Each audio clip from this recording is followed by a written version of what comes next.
Hello, this is a Plat 5 Soldier VOD review, and the post on this one said they might be mechanics gapped. And the answer is yes and no. We'll go over the stuff besides aim, just because you could use some work on figuring out, reading where the fights are going to be, and positioning for Soldier.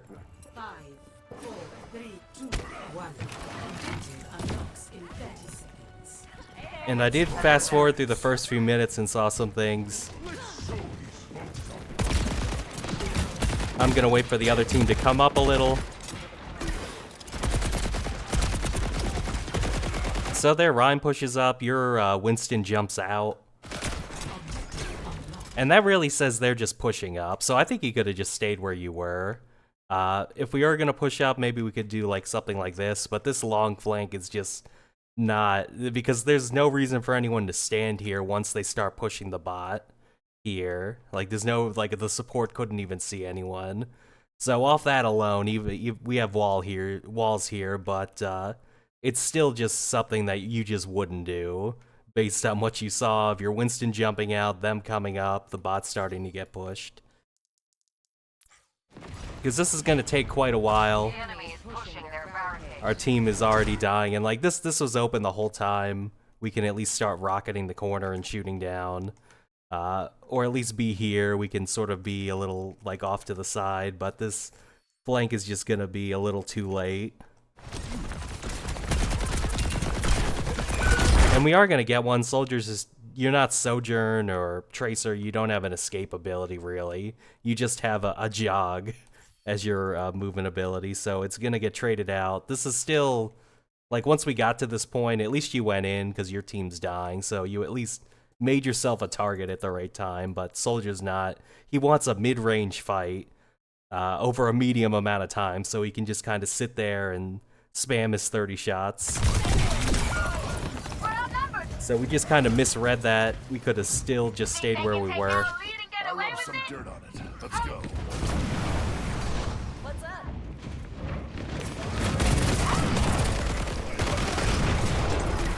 Time to put a stop to their efforts. And this is all fine.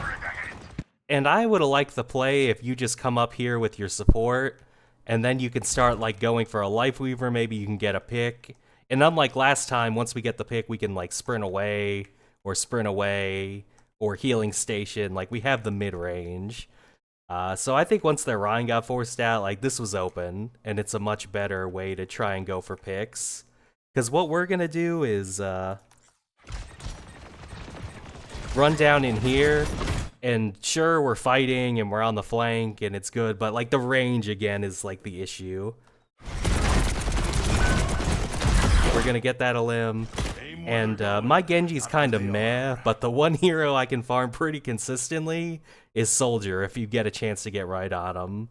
This is just not really a fair fight for you, because he's got the massive right-click damage. He can jump in your face with deflect and cancel it at will, which is kind of unfair.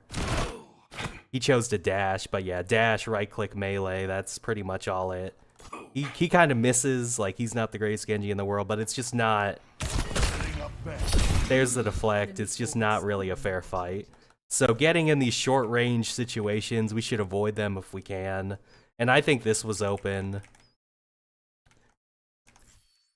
And it would have been a much better way to go about it.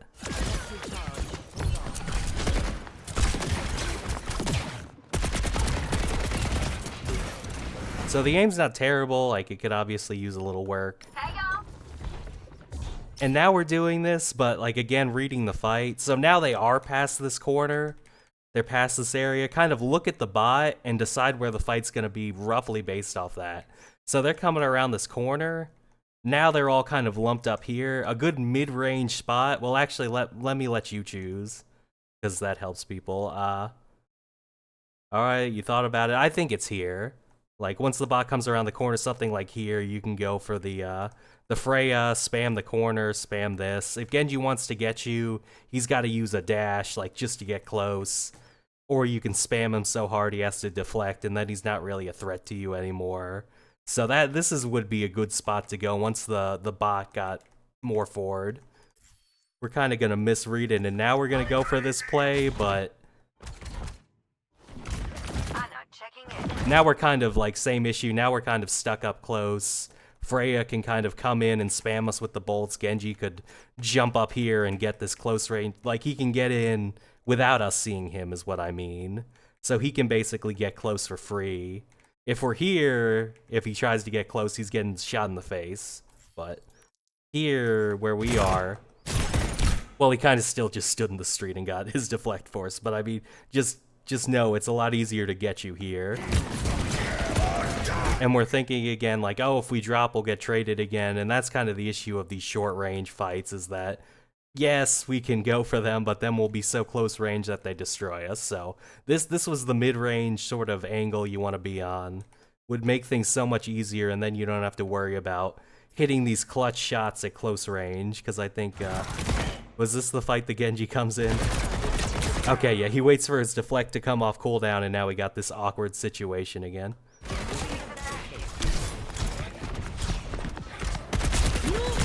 And the aim there wasn't bad, but yeah, it's the same case, like he just runs in your face and hits the invincible button.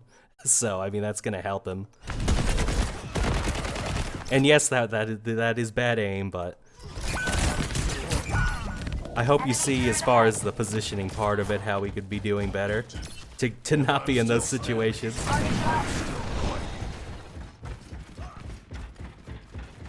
I think this next fight will be a good one. And this is a better flank. Like, you won't always get to be mid-range like I told you, but the chance of people being on this balcony is really high now that your bot is pushing this way. And so you're clearing this out. This is a much better timed flank, because now where the bot is, like, people are likely to be standing here, and you'll get to come out, so.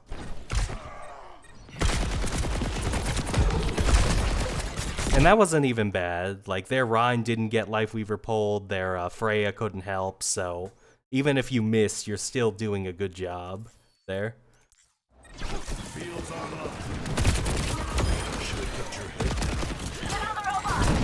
So we're gonna get the follow-up picks, and this next part is kind of funny. I'm not making fun of you. It's just, we gotta think, like, where's the next fight gonna be? And so we just started pushing the bot. So the next fight will probably be, they'll try and flood out here or here, well, because someone on our team has to push the bot, and they want to stop it. So the next fight, you can probably just stand here. Places like here, here. Maybe you can sit here and try and, like, hold this choke point they're going to come out. Like, you can stay mid-range, and if they rush you, get ready to drop. But those are sort of the areas I'm thinking of. But I'm just going to let this play. Like, I like the idea if the bot was here and we just capped. I like this. We're just misreading where the fight's gonna be. Yeah. No one's coming because the bot's over here, so yeah. We've just totally misread this, and now we're probably gonna realize 5 seconds later, like, oh no, I'm not doing anything, and then this is where I stopped watching, so I don't know if you do this flank, which would be really dangerous or what, but you just... I would just run back up here, because this is where the fight's gonna be. But we'll see what you do. Okay, we are gonna go for the flank. And they're kind of humoring you, but they don't even have to fight. They can just run over your team while you're looking at a wall. I've got you in my sights. Yeah, so, like, some of these fights are just not having to do with mechanics at all, like this one especially. I don't know why that Ron didn't just kill you, but...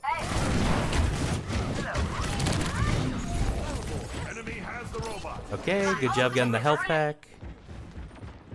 Little team check. We might be able to do a sneaky little peek here, because their Ryan's on bot, so yeah, I might go for this just because people are so scattered that you can probably just go for a cheeky little pick here. And if they all look at you, then you run back to your team, but I think there's a timing here. Okay, we are... Oh, well, Ryan's here now, that's unlucky. If we were missing Lifeweaver with that rocket, it's fine, but if we purposely rocketed the Rhine, that's just a total target priority issue where we should be going for Weaver. Yeah, and this is kind of deep flanking. It's risky. I think you might still just want to be sneaking around this health pack and being here. I think it's still the move. Just because this might be another case where they just run by you and we're sitting behind them doing nothing, and then we have to like sprint in at close range. Yeah, are we gonna do it again? Yeah, this is just outside of our range. We're in our damage fall off, so our shots are doing about probably 60% damage here. Lifeweaver's gonna kind of run into us, so it's gonna turn out to be a decent play, but I think the same move was just here, because the fight was gonna be around here, so I like here. Or maybe somewhere else if we were like here, we might try and take top. Or take here and shoot at them, but luckily this Lifeweaver was hanging so far back that we get to kill him.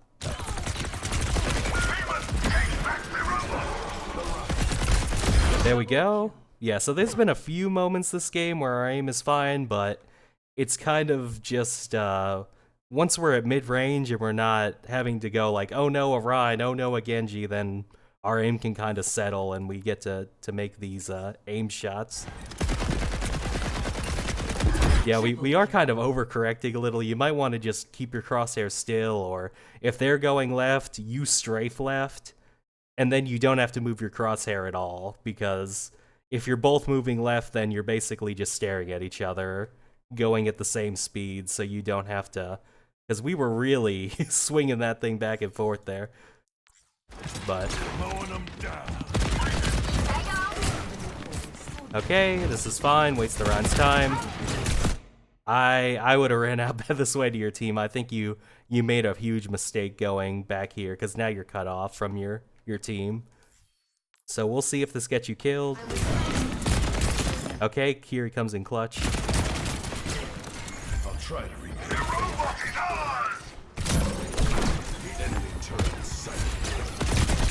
And this is kind of fine. Like it's kind of a play style thing, because at least we're keeping these guys busy.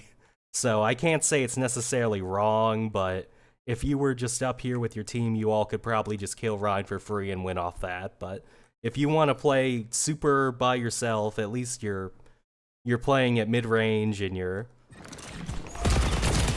doing soldier stuff.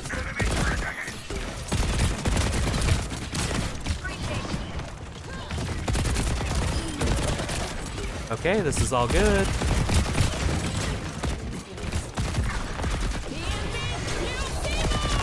I think you kind of like gave yourself up for that. You might have just wanted to hide, but this was a good spot to be. I just don't know why you ran at the Iliari there. You could have probably just hid for a second.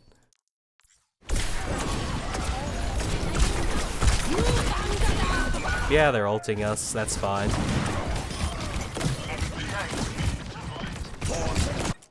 They'll regret that. They were basically always going to get to win a fight by dumping the ults they got earlier. But we'll see. Where's the fight going to be? Bot's coming back here. I like it. I think we chose a great spot. Great timing. We read where the fight's going to be. Oh, well, actually, I didn't know you were going to go under here. That kind of has the same issue where Rhine or Genji can basically get on you without you seeing them. So this is why I like the top better. Because Rhine can't get you, Genji, you kind of see him coming if you're up top. Go, good rocket, though. I've got you in my sights. Yeah, that's just awkward. It's just kind of not a soldier part of the map. You might have just sat here and been patient, because the targets were here. I think if you just stayed here, you could have got a limbs. We saw, like, okay, they're backing up a little, and we do this close-range flank. It's just not soldiers' strengths to go on a 5-meter flank. So just being a little more patient there. Spots.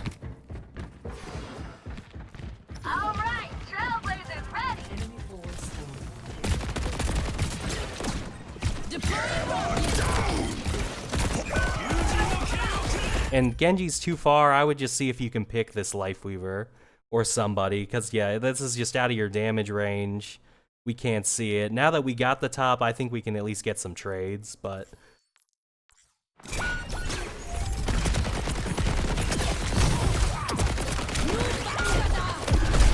Okay, a little bit of an aim fail. Yeah, and our team's dead, so yeah. A little bit staring at Genji and a little bit of missing, and we kind of lost our window, but that's fine. You can practice the aim on your own. Stop their barricade. And if we're gonna do this, if we're gonna do these close range flanks, we gotta be patient with them. Because if everyone's back here and they hear some soldier shots, like what makes sense as far as macro play? Okay, they're all back here, let's all just jump on the soldier. So if you're gonna do this, if this is your play style, you need to kind of be a second late is your goal. Like once everyone starts fighting, then you sneak in. You don't want to just come up here and shoot, because then you'll get 3 people running at you. You need to kind of just wait for your team to fight, and then you come in as like the second punch. Because we'll see if we go too soon. I don't think this will end well. And I only watched the first half, so we'll see if I'm wrong. If we now get 3 people running at us because we did this early. Yeah, Genji's up here. Okay, I was right. Yeah, so if we're gonna do this, like, we gotta know it's not Soldier's range, so we need to kind of be playing sneakier instead of coming up here and making ourselves the first, most obvious target for their team. Running for our life. Okay, we died. So I think we went over your main issues. It's just reading where the fight is, going onto these short angles that don't always make sense. And if we are going to go for short angles, we need to kind of lurk more instead of just offering ourselves up as the target. We need to be a little sneakier about it. And if we do those positioning tweaks as far as reading where the fight's going to be and going for mid-range angles and timing it a little better, then we'll have better just looks in general where we can shoot people instead of just constantly being in the wrong spot or having people up in our face and then having to hit these clutch rockets or else we're gonna die. So I think you can at least fix that and do that plus an aim trainer, and I think you'll be fine. So good luck.